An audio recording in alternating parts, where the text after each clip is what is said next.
Hey everybody, I'm Ryan Doyle, and this is the Verdigris Table, where we talk about tabletop role-playing games, or TTRPGs, or Tater Pigs, if you're nasty, and one of my favorite aspects of this hobby is that it contains multitudes of games, though I spend a lot of time talking about Dungeons and Dragons, because I like to be here greeting new people at the door and saying, welcome, come on in. And D&D is most people's introduction to this world.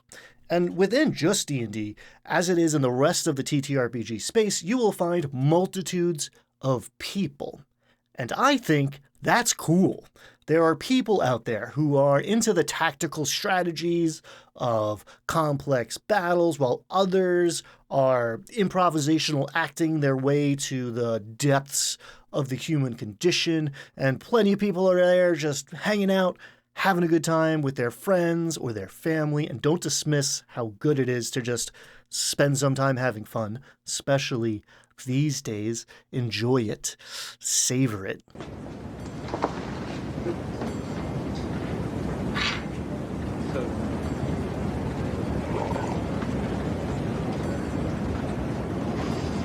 You know, this is, excuse me, a damn fine cup of coffee. There are people crafting elaborate terrain, printing and painting intricate miniatures, some that prefer an all-digital approach with tokens and battle maps and animations, and others who find all that stuff gets in the way and get enjoyment in keeping things as simple as possible.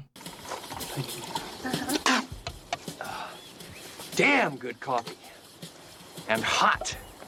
I'm a big advocate for trying different games at different tables with different people, because you might discover whole new ways to enjoy this hobby. Who knows, you might find a new creative outlet or another aspect of these games to fall in love with. And if you put yourself out there, you can meet some really great people. I've been lucky enough to sit down with people in a few different states, and thanks to the internet, I played with folks in different countries, different continents. I've gotten to know people from all different walks of life, different orientations, different genders, different levels of neurospiciness. It's all spectrums. And I live a richer life for getting to know all of these people and their perspectives. More than once, I have sat down to play D&D with a total stranger who I now count among my closest friends. There are all sorts of folks in this community, including a myriad of lovable weirdos.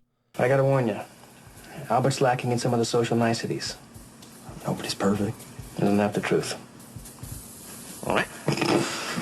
But if you are going to embark on this hero's journey of discovery and personal growth, you should know that there are also dark corners in this hobby. Unfortunately, you're going to find them in any community. These sad and frightened people who have nominated themselves as gatekeepers, dwellers on the threshold. The legend says that every spirit must pass through there on the way to perfection. There, you will meet your own shadow self. My people call it the dweller on the threshold. The dweller on the threshold. But it is said, if you confront the Black Lodge with imperfect courage, it will utterly annihilate your soul. Spend enough time online watching videos like this one, and you will come across some of these miserable jabronis grumbling about how somebody somewhere is having fun the wrong way, or worse, that someone is the wrong kind of person to be part of this community in the first place. These guys are so twisted up, unhappy, and confused that they think it's gay to enjoy hanging out with women, or that an allegory about the trans experience somehow supports their weird, sad misogyny. These dudes spend tons of their precious time watching and griping about things they don't like, and other people spend hours watching them do it, which is the part that really blows my mind. Especially when it's so clear to anybody with an ounce of emotional intelligence that all the anger and bravado is just the flimsy mask that boys wear when they're afraid. Afraid? can hardly wait. Afraid? I'm gonna turn it upside down! Sucks to be them. Imagine going about life thinking kindness is weakness and empathy's a sin. Think what it must be like to miss the message in all of your favorite media. But knowing that the bullies got stuff going on at home in their personal life, it doesn't fix everything. So if and when you come up against these gatekeepers, know that they are a small and shrinking minority in this community made up of multiple communities.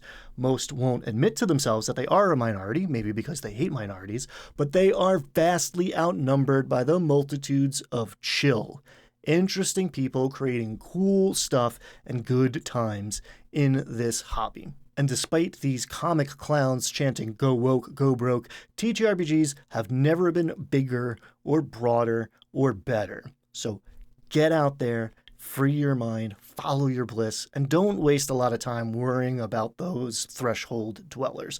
Let them identify themselves and go play with each other. And leave the rest of us alone.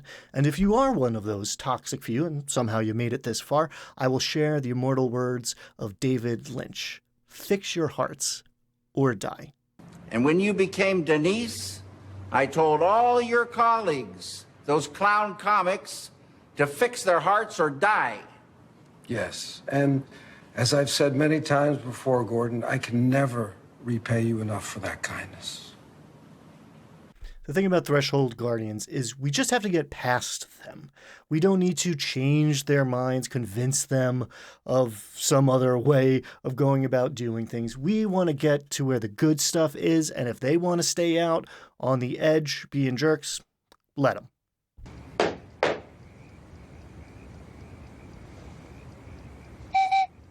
Thanks for hanging out with me in this one. We're back, baby. If you are looking to start or grow your own little D&D community, maybe check out one of these videos or subscribe to this channel if you like the idea that the gate's open, come on in, or are among the chill and creative folks who make up the bulk of this hobby. I will see you next time. Be kind. Have fun. There was a fish in the percolator.